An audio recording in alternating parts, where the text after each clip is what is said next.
നിങ്ങളെല്ലാവരും അറിഞ്ഞോ ആവോ? നമ്മുടെ തൃശ്ശൂർ ജില്ലയിൽ ഇരിഞ്ഞാലക്കുടയ്ക്ക് അടുത്തായി കാക്കാത്തുരുത്തിയിൽ ഒരു അടിപൊളി പാർക്കും ഫാമും നഴ്സറിയും പിന്നെ ഒരുപാട് റൈഡുകളൊക്കെയായി ഒരു സ്ഥലമുണ്ട്. സീഷോർ. ഇവിടുത്തെ ഏറ്റവും വലിയ അട്രാക്ഷൻ എന്താണെന്നല്ലേ? ഇതൊക്കെ കണ്ട് ആസ്വദിക്കണേൽ നിങ്ങൾക്ക് ഒരൊറ്റ രൂപ ചെലവില്ല. എൻട്രി തികച്ച സൗജന്യം. അതുകൊണ്ട് നിങ്ങൾക്ക് എത്ര പേര് വേണമെങ്കിലും കൂട്ടിക്കൊണ്ടുപോവാം. ഞങ്ങൾ 8 കുട്ടികളായിട്ടാട്ടാ യാത്ര തിരിച്ചത്. അല്ല, ഞാൻ എൻ്റെ അമ്മയുടെ കുട്ടിയാട്ടാ. പക്ഷെ ഞങ്ങൾ കണ്ടാസ്വദിക്കാനല്ല കേട്ടോ വന്നത്. ഞങ്ങൾ മാക്സിമം അടിച്ച് പൊളിക്കാൻ വേണ്ടിയിട്ടാണ് വന്നേക്കുന്നത്. 8 വർഷമായി ഈ പാർക്കിൽ വരാൻ തുടങ്ങിയിട്ട്. എന്നും കണ്ടാസ്വദിക്കൽ മാത്രമേ ഉള്ളൂ. ഇപ്രാവശ്യമെങ്കിലും ഒന്ന് അടിച്ച് പൊളിച്ച് പോവാന്ന് വിചാരിച്ച്. എന്നും വന്നു പോകുമ്പോൾ ഉള്ളിൽ നിന്നൊരു കുറ്റബോധമാന്നേ. കാരണം ഒരു 10 പൈസയ്ക്ക് നമ്മളെ കൊണ്ട് അവർക്ക് ഉപകാരമില്ല. അന്നൊക്കെ ഞാൻ വിചാരിച്ചിട്ടുണ്ട് ഇവരെന്താ ഇങ്ങനെയെന്ന്. കാരണം ഇത്ര ഭംഗിയായിട്ട് വെച്ചേക്കണ സ്ഥലത്തെ വെറുതെ ആൾക്കാർക്ക് തുറന്നു കൊടുക്കുക. ഇവിടേക്ക് പോകണമെന്ന് പറഞ്ഞപ്പോൾ തന്നെ പിള്ളേർക്ക് ഭയങ്കര സന്തോഷമായി. അവരുടെ സന്തോഷം കാണുമ്പോൾ നമ്മളും അറിയാണ്ട് സന്തോഷിച്ചു പോകുന്നേ. നമ്മുടെ കുട്ടികളല്ലേ? അല്ല, ഇതെല്ലാം എൻ്റെ കുട്ടിയൊന്നല്ല കേട്ടാ. ഇതിൽ 2 ആളെ എൻ്റെ കുട്ടിയുള്ളൂ. പക്ഷെ ആൺകുട്ടികളുള്ള അമ്മമാർക്ക് എന്നും കുട്ടികൾ കൂടുതലാന്ന് പറയും. സത്യേട്ടാ. ഇവരെന്തോരെന്ന് വെച്ചാൽ വീട്ടിൽ അടക്കി ഒതുക്കി എടുത്തുക. പാവം, അവർക്ക് ആഗ്രഹം ഉണ്ടാവില്ലേ ഈ പുറം ലോകമൊക്കെ ഒന്ന് പോയി കാണണമെന്ന്. അതിന് നമ്മൾ സപ്പോർട്ട് ചെയ്തില്ലെങ്കിൽ പിന്നെ ആരാ സപ്പോർട്ട് ചെയ്യുക? പിന്നെ അവർ ഏറ്റവും കൂടുതൽ ഹാപ്പി ആയിരിക്കണത് അവരുടെ കൂട്ടുകാരുടെ ഒപ്പാ. അത് കാരണം കൊണ്ട് കൂട്ടുകാരെയും കൂടി കൂട്ടി പോവാന്ന് വെച്ച് പിള്ളേർ അവിടെ ഇറങ്ങിയപ്പോൾ തന്നെ ഓടിപ്പോയി ബോട്ടിൽ കയറാനായിട്ട് റെഡി ആയിട്ട് നിന്നു. ഒരു ബോട്ടിന് 100 രൂപ. പക്ഷെ ഞങ്ങൾ ഒരു ബോട്ടിൽ കൊള്ളില്ലല്ലോ. ഞങ്ങൾ 2 ബോട്ട് എടുത്തു. അങ്ങനെ ബോട്ടിൽ കയറണോ തീരുമാനിക്കാത്ത ഞാനും കയറിയിരുന്നു ഒരു ബോട്ടിൽ. എത്രയൊക്കെ പറഞ്ഞാലും നമ്മുടെ ഉള്ളിലുണ്ടല്ല ഇന്നും ഒരു കുട്ടി. സംഭവം വിചാരിച്ചത്ര എളുപ്പമൊന്നുമല്ല കേട്ടാ. ഇത് മാൻ പവറിൽ ഓടണ വണ്ടിയാ. അതാരണം കൊണ്ട് നമ്മൾ ചവിട്ടി ചവിട്ടി ചവിട്ടി തന്നെ പോകണം. പിന്നെ എൻ്റെ ടീമിൽ ചവിട്ടാൻ ഇഷ്ടമുള്ള ആൾക്കാരുണ്ടായിരുന്ന കാരണം കൊണ്ട് ഞാൻ രക്ഷപ്പെട്ട്. പക്ഷെ നമ്മുടെ ഡ്രൈവർ ഇവിടുത്തെ കാഴ്ചകളൊക്കെ കണ്ടിരിക്കുന്ന കാരണം കൊണ്ട് വണ്ടി അവിടെ ഇവിടെയൊക്കെ കൊണ്ട് തട്ടിയും മുട്ടിയൊക്കെ ആയിരുന്നു പോക്ക്. അവസാനം ഉന്തിയും തള്ളിയും ഒക്കെ ഒരു കണക്കിന് അവിടെ എത്തിച്ച്. അടുത്തത് എന്തിലാ കയറാന്ന് എനിക്ക് മാത്രമേ ഡൗട്ട് ഉണ്ടായുള്ളൂ കേട്ടാ. അവർ കൃത്യമായിട്ട് പോയി അവർക്ക് കയറേണ്ട സാധനത്തിൻ്റെ മുന്നിൽ അവിടെ വന്ന് അവിടെ നിപ്പായി. അല്ലെങ്കിലും ഇന്നത്തെ കുട്ടികൾക്ക് നമ്മളൊന്നും പറഞ്ഞു കൊടുക്കേണ്ട കാര്യമില്ലല്ലോ. അവർക്ക് കൃത്യമായിട്ടുള്ള തീരുമാനങ്ങളുണ്ട്. ഇത് കണ്ടപ്പോൾ തന്നെ കിക്കുവിൻ്റെ കിളി പോയി. കിക്കു പറഞ്ഞു ഞാനില്ലാന്ന്. ബാക്കി എല്ലാവരും ഭയങ്കര ഇൻട്രസ്റ്റിൽ നിൽക്കണ്. കിക്കു മാത്രം വന്നില്ല. പിന്നെ ഞാൻ നിർബന്ധിക്കാനും നിന്നില്ല. ഇനി എന്തെങ്കിലും വയ്യായ വന്നാലോ. ഇതിൽ ഞാൻ ആകെപ്പാടി ഒരു ഒറ്റ വട്ട കയറിയിട്ടുള്ളൂ കേട്ടാ.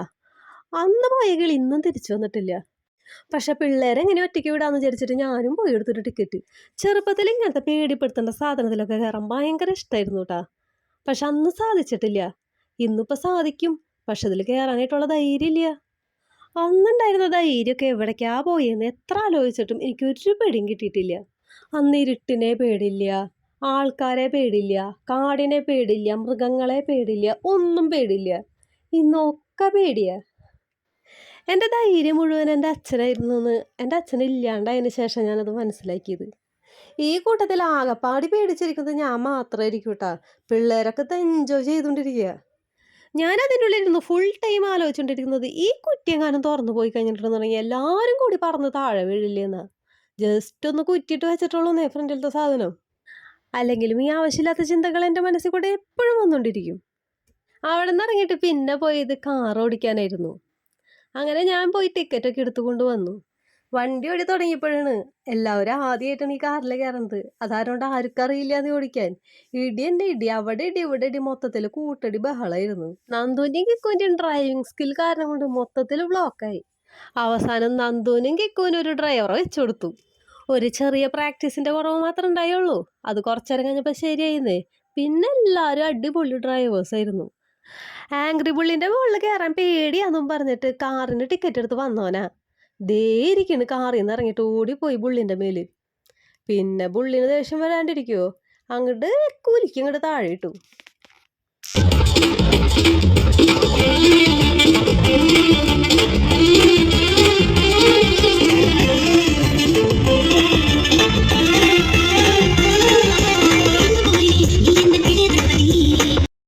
പിന്നെ കിച്ചു വന്ന് ആങ്കർ ബുള്ളിൻ്റെ മേല് കയറി കെട്ടുപ്പായി.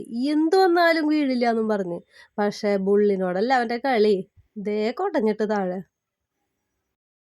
പിന്നെ അങ്കത്തട്ടിലേക്ക് ഇറങ്ങിയത് ബദ്രിയായിരുന്നു. എന്തു വന്നാലും വീഴില്ല എന്നും പറഞ്ഞുള്ള അവൻ്റെ ആ കിടപ്പ് കണ്ട. കുറച്ചേരം കഴിയുമ്പോൾ നോക്കിക്കോ ആ കിടപ്പ് നേരെ താഴെ വന്ന് കിടക്കണത്.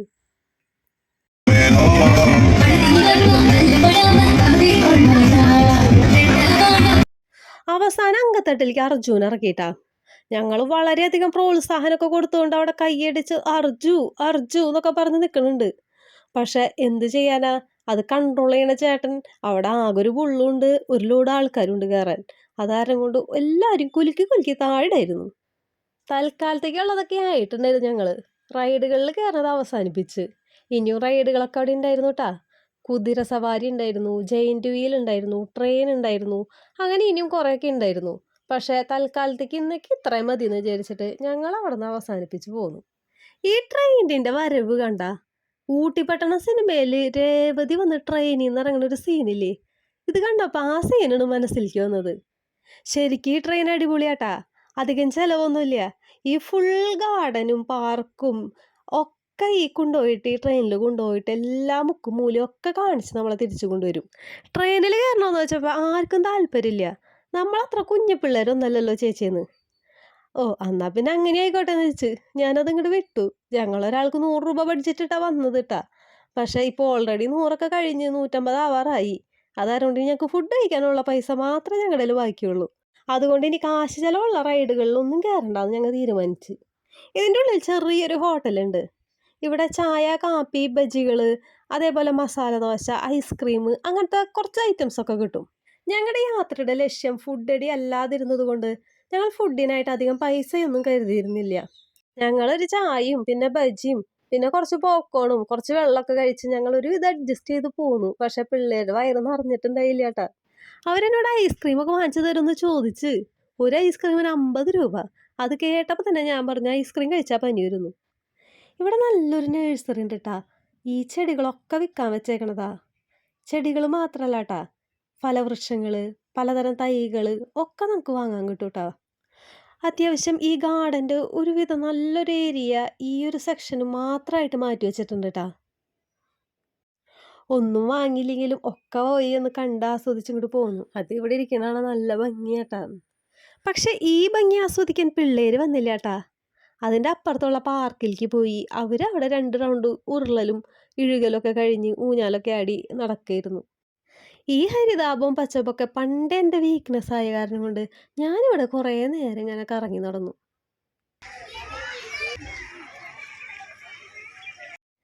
ഇതാണ് ഞാൻ പറഞ്ഞ പാർക്ക്. ഇതിൻ്റെ ഉള്ളിൽ കയറാനായിട്ട് ടിക്കറ്റ് ഒന്നും എടുക്കണ്ട കേട്ടാ. ഇതിൻ്റെ ഉള്ളിൽ ആർക്ക് വേണേലും കയറാം. ഇതായിരിക്കുന്നത് മൗഗ്ലിയുടെ കൂട്ടുകാരൻ കേട്ടാ. ഇതിൻ്റെ കവാടം അങ്ങനെയാണ് അവർ സെറ്റ് ചെയ്തേക്കുന്നത്. ഈ കവാടം കടന്ന് ഉള്ളിലേക്ക് കടന്നു കഴിഞ്ഞിട്ടുണ്ടെങ്കിൽ കുട്ടികൾക്ക് കളിക്കാനുള്ള ഒരുവിധ സാധനങ്ങളൊക്കെ അവർ റെഡിയാക്കി വെച്ചിട്ടുണ്ട്. കുട്ടികൾക്ക് കളിക്കാനുള്ള സ്ഥലം മാത്രമല്ല കേട്ടാ, കുട്ടികൾ കളിക്കുന്ന നേരത്ത് മുതിർന്നവർക്ക് ഇരുന്ന് സംസാരിക്കാനും ഉള്ള സ്ഥലം വരെ അവർ അത്ര ഭംഗിയായിട്ട് സെറ്റ് ചെയ്ത് വെച്ചിട്ടുണ്ട്. ഈ ഇഴുകണ സാധനം കാണുമ്പോൾ ഓടിപ്പോയി ഇഴുകാനാ തോന്നാറ്. പക്ഷെ അവിടെ പ്രത്യേകം എഴുതി വെച്ചിട്ടുണ്ടാവും കുട്ടികൾക്ക് മാത്രം എന്ന്. നമ്മൾ കുട്ടിയായിരുന്നപ്പോൾ നമ്മുടെ വീടിൻ്റെ അടുത്ത് ഇങ്ങനെ ഒരു പാർക്കും ഉണ്ടായിട്ടില്ല. അതാരോണ്ട് അന്നും എഴുകാൻ പറ്റില്ല, ഇന്നും എഴുകാൻ പറ്റില്ല. ഇനി എന്ന് എഴുകാനാണാവോ. തൽക്കാലം ഇപ്പോൾ ഇവർ കളിക്കേണ്ടത് നോക്കി ആസ്വദിച്ച് നിൽക്കാൻ തന്നെ പറ്റുള്ളൂ. കുറച്ച് നേരം കഴിഞ്ഞപ്പോൾ ഞാൻ പുറത്തേക്ക് ഇറങ്ങി. ആഹാ എന്ത് ഭംഗി! ഇവരെന്ത് ഭംഗിയായിട്ടല്ല ഇവിടെ സെറ്റ് ചെയ്ത് വെച്ചേക്കണത്. നമുക്ക് എത്ര നേരം വേണമെങ്കിലും ഇതൊക്കെ നോക്കി ആസ്വദിച്ച് ഇവിടെ നിൽക്കാം. ബോറടിക്കേ ഇല്ല. ഞങ്ങൾ ആദ്യമായിട്ട് ഇവിടേക്ക് വരുന്നത് ഒരു 8 വർഷം മുന്നാട്ടാ. അന്ന് ഇത്രയും വികസനമൊന്നും വന്നിട്ടില്ല കേട്ടാ. എന്നാലും നല്ല ഭംഗിയായിരുന്നു. റൈഡുകളൊന്നും ഇല്ലാന്നുള്ളൂ. ഈ നഴ്സറി, ഈ ഫാം, ഈ ഗാർഡൻ, പിന്നെ ഈ പാർക്ക് അതൊക്കെ അപ്പോഴും ഉണ്ടായിരുന്നു കേട്ടാ. ഈ ഫാം അന്നുണ്ടായിരുന്നതാട്ടാ. അന്നുണ്ടായിരുന്നു കേട്ടോ ഇവിടെ ഒട്ടകവും ഒട്ടകപ്പക്ഷി, കുതിര, പിന്നെ കുറേ മൃഗങ്ങളും കുറേ പക്ഷികളും. അന്നുള്ള മൃഗങ്ങളൊക്കെ തന്നെയാണോ ഇതെന്ന് അറിയില്ല കേട്ടാ. അന്ന് കുറേ മീനുണ്ടായിരുന്നു കേട്ടാ. അന്നത്തെ പോലെ ഒന്നും ഇല്ലെങ്കിലും ഇന്നുണ്ടായിരുന്നു കേട്ടോ അതിൽ മീനൊക്കെ. പിന്നെ കോഴിക്ക് 2 നില വീട്. എന്തായി കോഴിയുടെ ഒരു സെറ്റപ്പ് അല്ലേ. കണ്ട പല ടൈപ്പ് പക്ഷികള്. ഇതൊക്കെ എന്തുട്ടണാവോ.